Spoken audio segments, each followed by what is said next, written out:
Estamos iniciando mais um programa, A Velha Nova Friburgo. Ao meu lado, o professor de História e produtor desse programa, Carlos Arnaldo Berbert, o Juca. Peraí, fiquei rouquinha. Repetindo. Ao meu lado, o professor de História e produtor desse programa, Carlos Arnaldo Berbert, o Juca, conhecido assim da cidade. E hoje o nosso convidado é um convidado também muito especial, que eu peguei ele no dia em que ele está partindo para a Suíça. Peguei o Daniel Jaquirioz no laço, né, Daniel? Seja muito bem-vindo ao nosso programa. E é um prazer enorme, assim, sempre conversar com você e dividir com os assinantes, né, das TVs a cabo aqui de Friburgo, todo o seu trabalho, toda a sua pesquisa, toda a sua experiência, que é em fluxos migratórios, né, Daniel? Seja bem-vindo ao nosso programa. Obrigado, Janaína. Obrigado, Jacó. Vamos, Jacó? Juca. Juca, perdão. Já a gente vai saber que a minha língua materna não é o português. Sim. E que só comecei a aprender português faz pouco tempo. Não, mas você então, fala muito bem. Vamos ver. Mas o prazer é meu.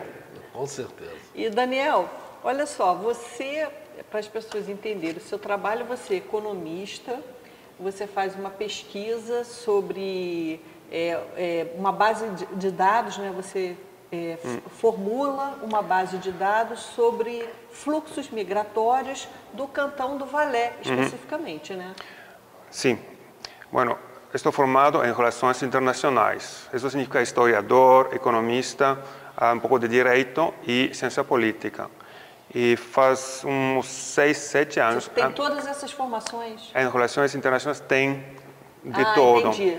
Tudo e fiz um mestrado em as consequências econômicas das políticas migratórias.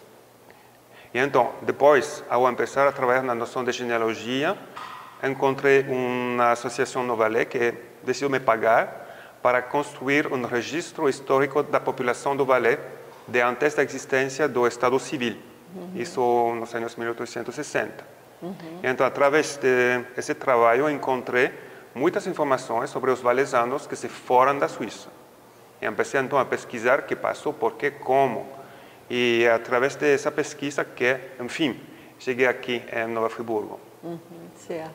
Juca, interessante o trabalho do Daniel, né? Não, interessante e até muito importante, né, Daniel? O seu trabalho para a gente, ele é muito importante, porque nós vivemos num país de dimensões continentais. O Brasil é um país, né, com 8 milhões e 500 mil quilômetros quadrados de extensão. É uma grandiosidade e a gente tem que aproveitar essa influência da colonização suíça na nossa cidade de Friburgo para que a gente possa continuar aquela colonização iniciada, né, no século XIX.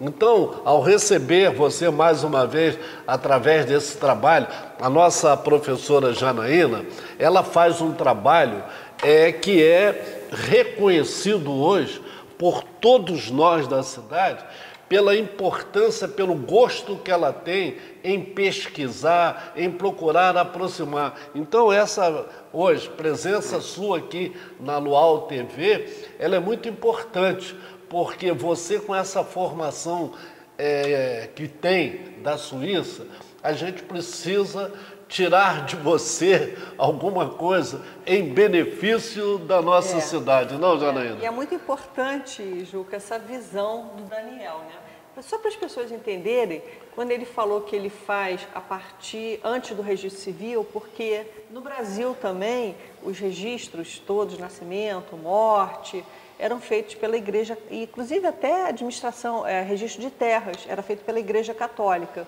Só que na Suíça, a partir de 1860, como o Daniel colocou, já começou a ser feito pelo Estado. No Brasil foi a partir da República, em 1889. Quer dizer, e esse trabalho dele, do Cantão do Valais, o levou a Nova Friburgo. Exatamente. Não é porque você encontrou valaisenses, que é assim que fala?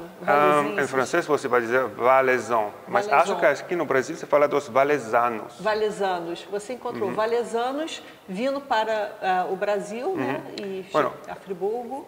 Em 1819 saíram 2.000, acho, da Suíça mais ou menos. 500 morreram, mas entre os que chegaram, iam 10% ou mais ou menos 150 que eram do Cantão do Valais.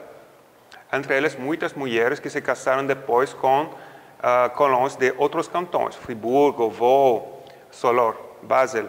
E então a mistura dos valaisanos por todas partes. Se se vê os Tardins, se se vê os Cretons, os Sardenberg, se se vê os Charret, são todos valaisanos. Qual é a característica do valaisano? Ok, ele tem que ter um pé um pouco mais curto que o outro.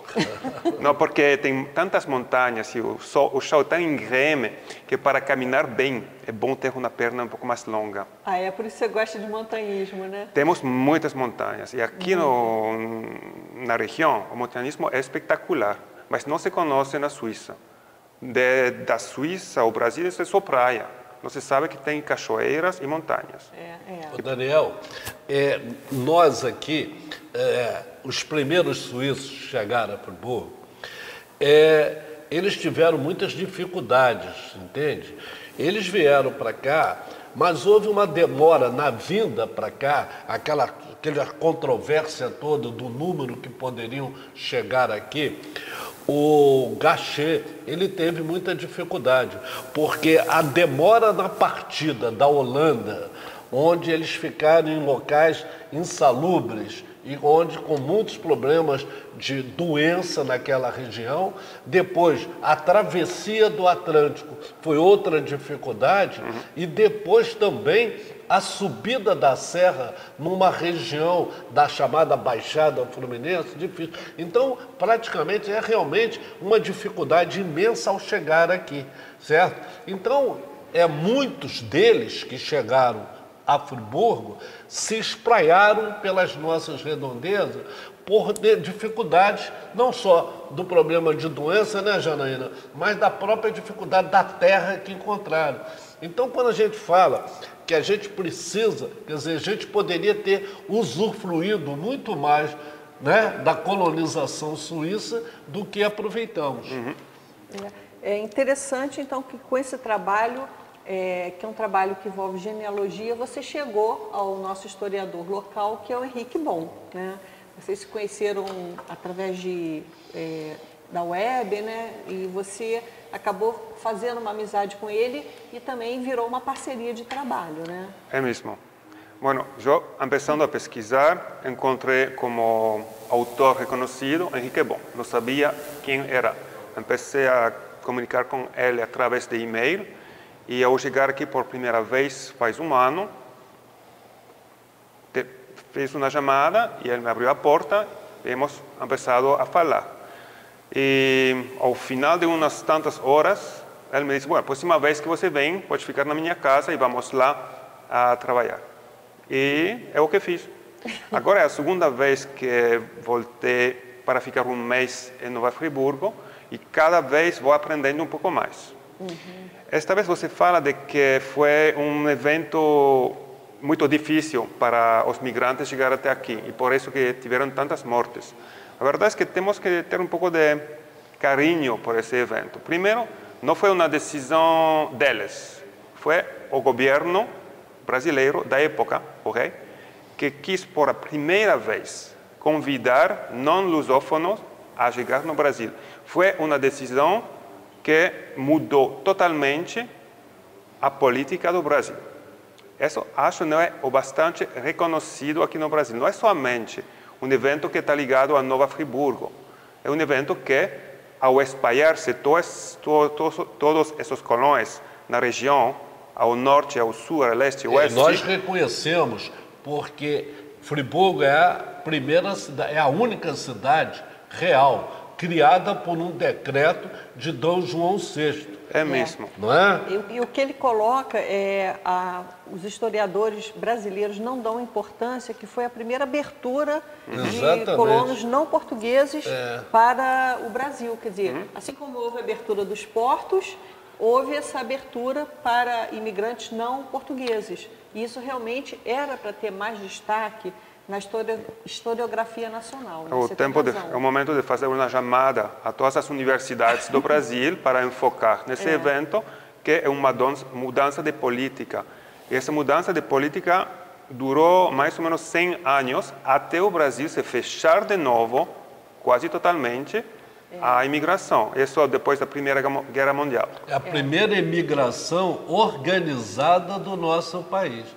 Tiveram outras, mas a primeira... e não portuguesa. E não portuguesa. Organizada, desejada e com dinheiro do Estado e com o desejo de fazer vir gente que não era português. Realmente, que não fala português, que não tem a cultura, a identidade portuguesa. Por que foi essa decisão? E quem tomou essa decisão? Um rei, que era de origem europeia, que tinha chegado aqui com a corte dele. Pode ser que ele mesmo se sentia um pouco estrangeiro, forasteiro aqui no Brasil, porque quem eram os brasileiros de 1800 e pico? Eram descendentes de portugueses com índios e escravos, ou descendentes de escravos e portugueses e índios. Mas não eram realmente uma população tal como a população de Portugal da época. E a chegar à corte aqui, que encontraram isso mesmo. Brasileiros. Escravo.